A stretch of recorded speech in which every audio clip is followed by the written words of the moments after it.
Welcome to the ParentU podcast, where we want to frame the challenges of the teenage years for parents to see these years as a great work of sanctification in their lives and have a deeper understanding of each other and, most importantly, grow together in the grace of Jesus Christ. I'm Mark Long, and 5 years ago, I approached the leadership at Oak Mountain Presbyterian Church in Birmingham, Alabama, about a calling to pursue the hearts of parents and families with teenagers and to equip them to be proactive rather than reactive in their parenting.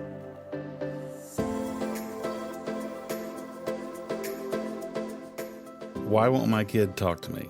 It's a reoccurring question that every parent will likely ask at least once in their relationship with their teenagers.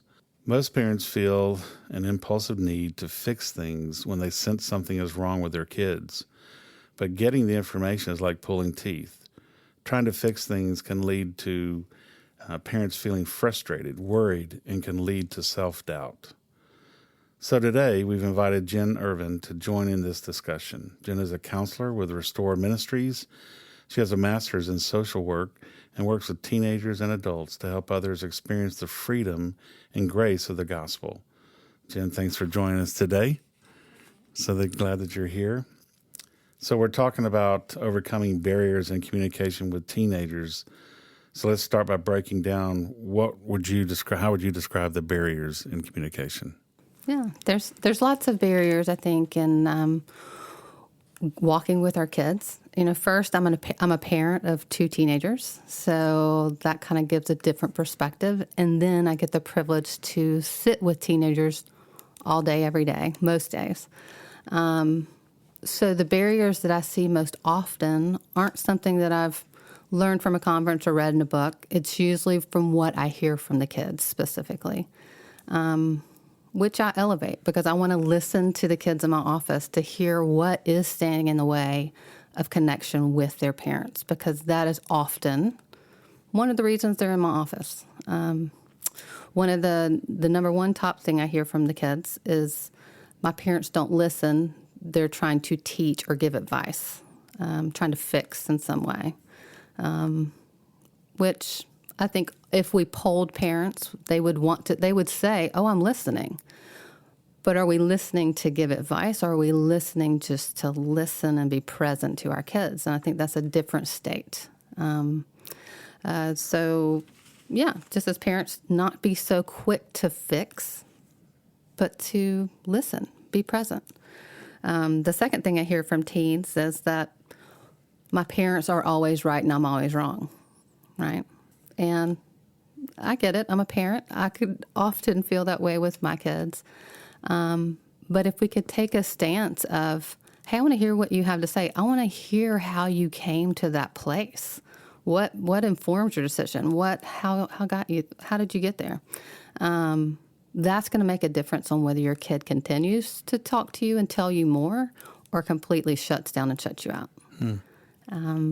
The third thing I hear a lot is parents tend to rush to judgment or straight into punishment or disappointment, And there's no kid out there that wants to, be punished, of course, but they don't want to feel shame from their parents. Most of us want to be approved of. We want to be seen in a good way. And so if we come to our parents with something that's really hard, and the first initial response from the parent is, why did you do that?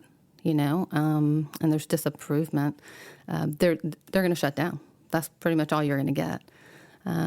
So as a parent, I'll listen to that as the kids in my office say that and try to implement that in my home. But it's hard, it's hard because we want to teach. There's something in us as parents. We want to teach. We want to train.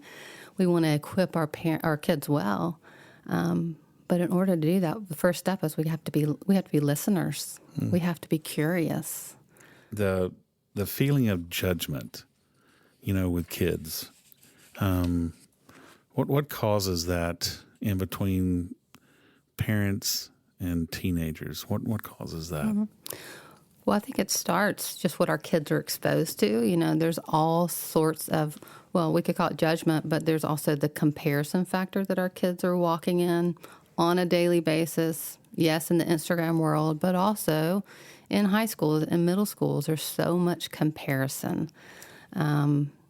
And so I think that leads into a space of judgment, right? If I am not like everyone else, then there's a judgment factor or a shame factor of not fitting in.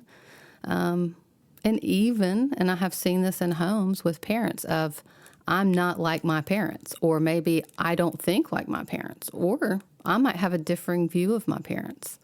And that's really tough. I mean, as a parent, it's hard if my kids don't align with where I am, right? But that's one of the quickest places to shut our kids down is if they don't align and we tell them all the reasons of why they should, first off, right? Like that's our first line of going at them. It should be there. It's just not our first line. You know, it's like we don't have to pull them onto our side. In fact, wouldn't it be better just be curious of why are they thinking the other thing? We want our conversations to be safe. Safe is not just going along to go along with our kid. Being safe means I'm willing to listen to you. I'm going to create space for you. And then I'm going to ask you some challenging questions out of that. And I might even say, hey, do you want to hear my opinion? What can we say to parents about helping establish healthy boundaries and also to help them see when I'm going to have to jump that boundary because of something? Is there anything that comes to your mind? Mm-hmm. I think that's an important question. You think of boundaries in our lives as far as like even with our spouses or within work, you know, there's a natural like, I'm not just going to assume you can have a meeting with me. I'm going to ask you, hey, can we set up a time to talk, right? It's preparation for your heart, mind, and just schedule, right? We don't do the same with our kids. We all know that we have this great epidemic, I guess we'd say, of helicopter parenting, right? That should be no more when your kids hit about middle school, right? You can helicopter parent a elementary kid pretty well. In middle school, we want some buy-in from them, and we also want our kids to be self-reliant. In some ways, we're trying to build that in our kids. So I think the older our kids get, the more we still always have those healthy boundaries, but we're not kind of hovering on top of them. We're walking beside them, right? You're still there. You're still guiding. You're still mentoring. You're still teaching, but you're not watching their every move. And you're also giving choices. Our kids at certain ages, they need some sense of control. Like, you trust me enough to make a good decision, right? And so I think with, walking beside our kids, it is also giving choices. Hey, when's good for you, right? Is this or this? And I think that's just part of healthy boundaries, healthy mentoring of walking beside our kids. And so if they have shut us out, right? They've shut down, they're not talking. We can't just go, well, I'm ready to talk, so I'm busting in your room and we're talking, right? And you're not going to get a good response. What would be better is say, hey, I want to honor you. I see you're shut down. But I really feel like this is important for us to talk through, and this is something that's needed. We have to talk about this. We have to make it an environment where we honor our kids, because them shutting down is not a bad thing. It's them saying, hey, whatever you've said or whatever I'm doing there's a disagreement here, right? We want to honor that, but we also, as a parent, want to push into that because we want reconciliation with our kids. And we want to hear from our kids. Why are you there, right? So why not set up a time with our kids? Hey, when's good for you? I want to talk about this. Talked a lot about how we can guide parents, give them a better understanding. But help parents understand why won't they talk to me? I mean, just when it comes down to the nuts and bolts, I know you said they may not feel safe, but are there other contributing factors about why they don't want to talk with mom and dad? Yeah, I think there's a lot there. I mean, I think number one, our kids are tired, Our kids are going to school all day. They're going to practice after school. They're, going to church events. They're doing different things. They have a very busy life. I think there's a lot to be said as parents as seeing our kids from a lens of compassion, because they have a lot more on their plate than we did, 25, 30 years ago. There's no doubt in that. So seeing our kids from the busyness standpoint and going, yeah, they need some rest. And they're not always open to conversation, not because they are against you, but because they just need space in their life. And helping them create that space by saying, hey, do you need 30 minutes? And then we can do something, right? It's a beautiful gift to give them. Other reasons they're shutting you down is, and you already alluded to it earlier, but we may be on different pages of what we believe, or if a kid thinks you're going to be judgmental or go straight into discipline, yeah, they're going to shut you down.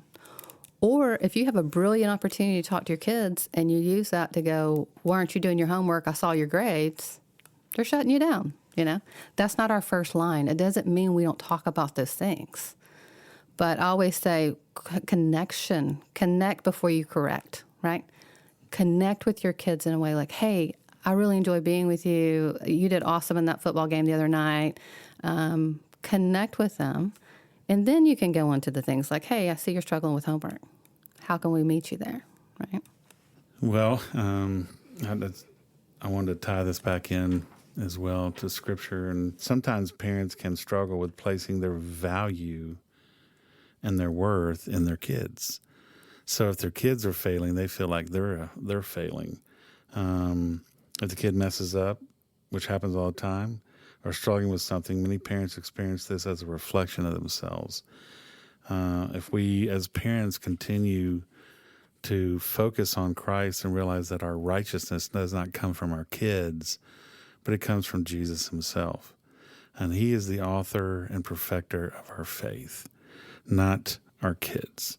Our kids, they're not, we shouldn't put them in that place. Jesus is the one that's reaching out to moms and dads and saying, listen, I have given you this blessing. They're now junior high or senior high. Hasn't stopped becoming a blessing. Now, it can be tough, be very difficult, but it's still God using them in mom and dad's life to really sanctify them, show them things about themselves. So thank you very much for sharing what you did. ParentU is a ministry of Oak Mountain Presbyterian Church. I'm Pastor Mark Long, and thanks for listening.